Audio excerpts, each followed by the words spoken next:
uachilie hiyo makofi. Hizo points ni kali sana. Sana. Alafu sasa uingie. Achilie hizo. Huyo mzee amecapture kila kitu. Kutoka after wewe Tugai, kutoka Tugai Maseno. Good. Thank you so much. Yeah, so asante sana everybody. Thank you Dawak for the opportunity na pia for this space. I really really commend what my brother Sere has spoken. Yani kitu yote ameongea ni spot on. Kitu ya kwanza yenye na agree amesema ni kwamba we actually do need to devolve. It's important we devolve the movement. Kwa sababu no matter whoever it is hawezi kuwa everywhere, but then also kuna kitu nilipokuwa nikifanya policies tulikuwa tunafanya. Mimi haswa nilikuwa nafanya kazi ya ilikuwa inaitwa packaging, whereby unachukua policy kule juu alafu unaivunja unaibreak into a language yenye Wanjiko ataelewa. That was my job. Because policy iko na a lot of jargon, iko na a lot of stuff that, you know, the ordinary person. So kuichukua kutoka huko ndio huyu wa ground, huyu mama wa mboga kama yule wa kioski mwenye tuliambiwa anashindwa vile ataenda kwa movement na yeye ana depend na zile boga zake 3 atauza. So that hiyo ina involve ku package ama ku repackage the policy into a language that is understandable by mtu wa kawaida. In other words, it's very very very hard kufanya mtu wakware gure down aelewa ya kwamba kulipwa shilingi 35 a day, it's even beyond abuse. Haezi elewa kwa sababu yana ngoji hiyo 35 aende hapo kiosk achukue githeri ya 10 bob, sijui kani 10 bob ama wote, kesho tena arudi. So the first thing that we need to understand, na wale ambao kuna huyu alikuwa anaitwa Kenyan home alileta hiyo point akiuliza how can we educate ama how can we angerespondia huyu mama boga aje juu huyu mama alimueleza ya kwamba ati siwezi kufunga kwa sababu, na ni ukweli huyo mtu lazima auze mandazi, lazima auze kahawa ndio apate hata ya kukula that one day. This is my response to Kenyan home. Ujue kitu ya kwanza, the first thing kitu mtu ambaye dictatorship who promote it is economic sabotage. The minute I make you hungry, literally, kwamba uwezi kujilisha jioni, nimekushika. That's how you end up unapata tuko na sijui ni kama ni house manager ama ni soldier ama ni mtu fulani ambaye analipwa pesa ambayo ya kwamba by the time afikishe end month I make sure lazima tarehe moja atarudi kazi. So in other words, let us be aware ama kuweza kujulisha huyu Wanjiku, huyu mwenye anauza hiyo boga, mwenye anauza hiyo, kwamba it is actually an intention of every dictatorial leadership to make sure that the people remain as poor as possible. Why? So that they remain as dependent as possible on the system. Hiyo inakuanga ni intentional. And so many people, and a lot of bad governance happens, watu wanapoingia na wanajua shida yenu ni nini, ati ni unga. Sasa tuseme yule mtu aliletewa unga tu 2022, hiyo unga alikula siku ngapi? So huyu mama mwenye anashindwa atafunga aje siku 3, alafu ndio afanye sabotage, mueleze kwamba kutofunga, kwani hata ukifunga ukiambiwa na priest wako ama whatever, si watu wanafunga kwa makanisa hata siku 7 na bona wakufi wakitafuta spiritual breakthrough. So how come uwezi funga duka hata siku 2 useme wacha nikule hii stock lakini nijikoboe kutoka kwa hii shida niko naye? Because this is the point. Hata usipofunga hiyo duka, hata usipofunga hiyo kiosk ya sausage, hata usipofunga hiyo furniture shop ya second hand vitu, the thing is hautaenda anywhere, hautasomesha watoto, hata kesho yako hauna. So it's an issue of liberation. Ikishafika ni decide, which is the worst, which is the better good or which is the worst evil. Unaona? So in other words, inafika mahali unasema unajua nini? Wacha nikaenjoy hiyo siku 2 ni ukweli. Wacha nikule hii stock. Because after all, hata nikikula leo na kesho, I'll be here for the next 10 years. Swali nijiulize ni, mimi kama Wanjiku, mimi kama Veda, mimi kama Hoka, do I really want to go through this for the next 20 years or 5 years? And on top of that, do I really, like seriously, do I really want my kids to go through this? If the answer is no, I will be willing to sacrifice 3 days or 2 days for at least hata kama sio for me, but at least for the better of tomorrow. Sio mimi for my child. At least asipate system ya itamdhurumu vile mimi nimedhurumiwa. So hiyo ni response yangu kwa Kenyan home akiuliza. So that's how you need to repackage this policy. Isionekane kama ni kitu out of reach. So, cause what happens, tukiona ni kitu iko mbali sana tuwezi afikia, tunaachia the few moraras, tunaachia the few ericos, tunaachia the few dawaks. And man is man. Inafika mahali unaangalia ukiona ground haiko na hata unachoka. Why? Because after all, Morara at 29 has achieved more than some people in their future wameachieve even on his own. Na ndio sababu ametokelezea. Unajua kuna kitu ingine watu hawajuagi saa zingine maybe, na siwezi kublame mtu yeyote. Kuna hii kitu inaitwa hierarchy Maslow whatever of needs, hierarchy of needs, kwamba binadamu kwanza lazima pale chini kabisa lazima utosheleze basic needs zako, ambazo ni food, ambazo ni makao, alafu ambao ni safety, ile kukua haukai mahali kila siku kisikia. Hiyo ndio basic. And then now from there unatoka unaenda hii ngazi nyingine ya pili, ambayo sasa unaanza kutafuta sasa mambo za kukaa, unaona kama ni ujuzi, kama ni technology, kama ni education, alafu sasa unaenda ile ya tatu. Sasa na ya mwisho inaitwa actualization. Actualization ni pale ambapo unafika zile shida ziko ghorofa ya kwanza, ya pili na ya tatu hazikuhusu. My friends, that's where Morara is. That's where kina Eriko wako.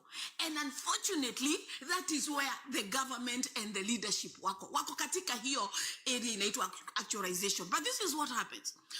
Ukisha timiza needs zako kule chini, za safety, za nini, alafu za education, hii yote kuenda nje, hii mapawa, manini, hiyo yote iko na level yake. Ukifika actualization, there are two routes you can take. You can either decide to uplift wale watu uliacha kule chini, or you can actually decide to become a despot.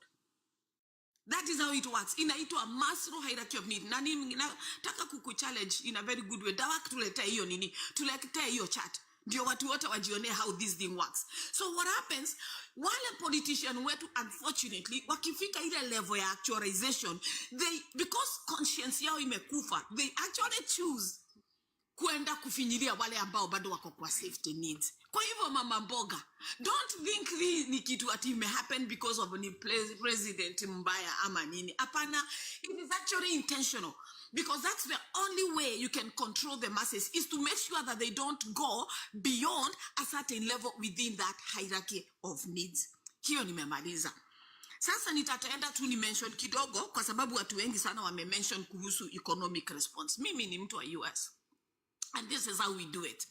Mki decide McDonald's inalipa watu below the minimum wage leo, unajua sio the whole franchise ambayo inalipa. Tutaambiwa kama sasa mimi naishi mtaa unaitwa Kent, ijulikane tu mtaa wa Kent, McDonald's hiyo yenye iko huko wanalipa watu $15 an hour, whereas the minimum wage maybe ni $18 ama 21. Hiyo sisi wana Kenti, sisi wenyewe wiki moja hiyo drive through atuendi. And hiyo inaleta point ya sere na huyo mwingi na pia somebody else, kwamba this thing lazima ikuje down mashinani. Mimi mwenyewe kama Ana, cause nimesema naishi Kenti, mimi mwenyewe nitaenda tu kwa chat zangu niambia watu wa Kenti, mnajua nini, McDonald's yenye iko 108 inalipa watu $15 an hour. Tusiende drive through. Let me tell you, by Friday either imefungwa, ama mtu ametoka, ama gava imekuja imewafunga, ama CEO amechange hiyo system yote. That's just how it works. So it's very important kuleta hii mchakato ya mchakato. It's very important ifike mashinani such that kama sasa mimi tuseme niko na MP wangu pale chini Moranga, saizi niko Sagana, kama alivote no, yes, tuseme tu. Na nitasema kitu moja, mnamjua mimi by the way mimi niko political. It's not like naenda kumcanonize Rigathi. Lakini tuseme ni hii ama ni bill ya finance ama ni SHA yenye inakuja, mimi na huyo MP pale chini na watu wangu wale wananichungia ng'ombe, na wale ambao wananijegea mafundi wangu, na wale ambao wananichungia maumbwa zangu, hao tu watu 12 wa 13 wenye at least wanaweza nisikiliza, nitawaambia mnajua nini, msiende kukunywa kwa baya fulani. before niwalipe niwaambie by the way shikeni mshahara yenu, lakini si mimi najua MP wetu akutuseme ako na inaitwa governors ama inaitwa nini. So hapo chupa 12 zenye zingeuzwa leo courtesy ya huu mchakato hazitakunywa. So it works. Economic sabotage works, lakini ina work kuanzia mashinani. Kama MP wenu ako sijui na pharmacy because wanakuanga nazo, ambia watu 20 msiende kwa hiyo. It works. Mimi nimeiona hapa America imecripple businesses zenye zinaumiza watu. Hapo nimetoka. Ya mwisho kuna jamaa I think hata ni Dawak alimention mambo ya hizi vaccine na akasema tuulize ama ABC ndio alileta mjadala nzuri sana. Kitu ilinishangaza kwa hizi vitu za polio for instance and why this is important tena kurudi pale mashinani pale grao na uambie huyo mama, mimi stangu tulipokuwa watoto kulikuwa kuna kuja watu wa public health na watu wako sawa na nini na kigari kingine hapo cha GK kilikuwa kinakujaga. Mbona hizi zinakuja zimefunikwa na baplate? Kwani nini hii tunaletewa?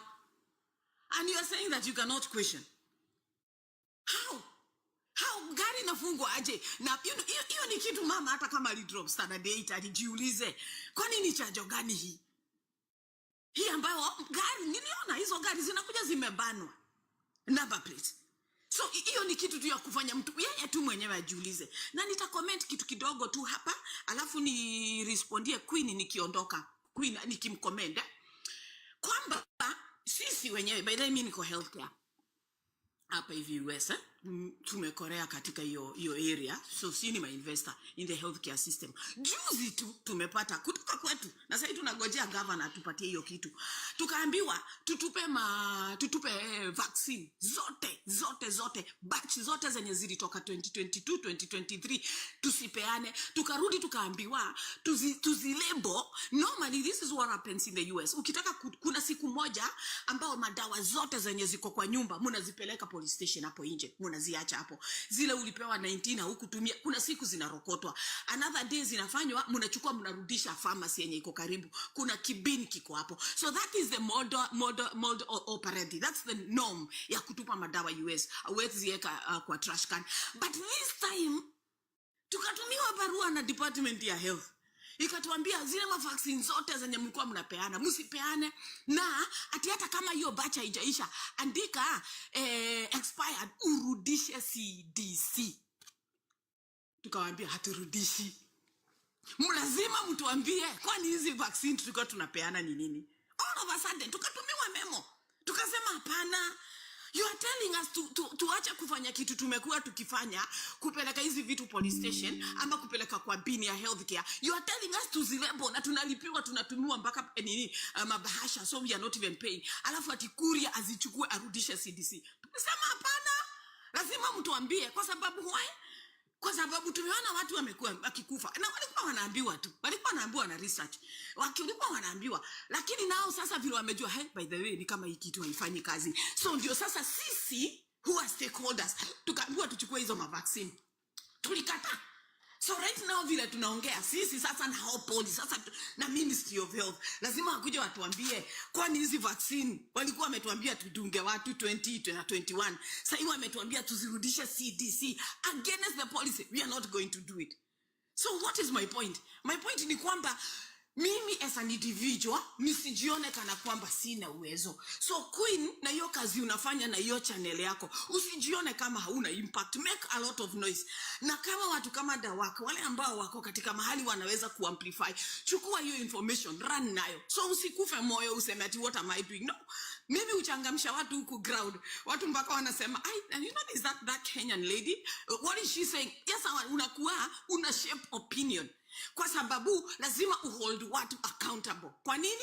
Kwa sababu si tunafuata policy. Huwezi kuja kuniletea batch ile alafu sema gava imesema turudishe hii batch. Hapana, kwanza tuambie ni nini ilikuwa na hii batch na ni kwa sababu gani umetuambia tuende kinyume ya policy. Hiyo nimemaliza. So nikimaliza, Queen, keep doing what you're doing. Sasa hii ya mwisho ni swali tu mimi nataka kuuliza, mnisaidia. nilikuwa nafikiria kuhusu vile Queen alisema kuhusu mzee alikuja na mtoto, alikuwa na diaries, na pia wengi, so many things, watu wengi sana. Sasa hii munisaidie, sasa hii ni yangu in my own small way kujaribu kuleta solution, because Bwana Sere amesema vizuri sana, we might not just be here complaining, we are already tumeagree kwamba mambo ni mbaya na tuna need change. Sasa swali yangu ni hii, would it be beneficial kama sisi watu ambao tuko huku nje tuungane, tujue maybe kutafutwe kama hub moja tu sincere, hub yenye itakuja irushwe wheelchair, hub yenye itakuja iletwe shipment ya madaipa, hub yenye mimi hata sitaongelelea madawa kuzinajua sasa tukianza kwenda ma Ministry of Health utapata waizi wengine wamezigoja huko Mombasa. Habi yenye inaweza kama sasa niyo mtu atudha au hata kama kina sisi kwa sisi kina Eriko, you know, by the time Eriko atumiwe clip iende imfikie afanye fundraising, au kina Karangu whatever, all those people, maybe Queen alikuwa ground, ameona huyu mbaba, ameona akilia, immediately anaweza piga simu kwa hiyo hub aseme jamani, huko kuna giri mbili, kuna mzee amekwama hapa. Hapo tu ningetaka mnisaidie, mniambie kama ni kitu feasible na kama ni kitu inawezekana, because at the end of the day kila mtu in their own small way, we just have to get up off our backs and do something kidogo tu, lakini usiseme haina change, ina bring change. By the time tufanye hivyo, ndio hiyo 2027 imefika, tu inject kenye tuna inject, na si tuisi wote tuishi kwa raha. Asanteni sana and thank you for the opportunity.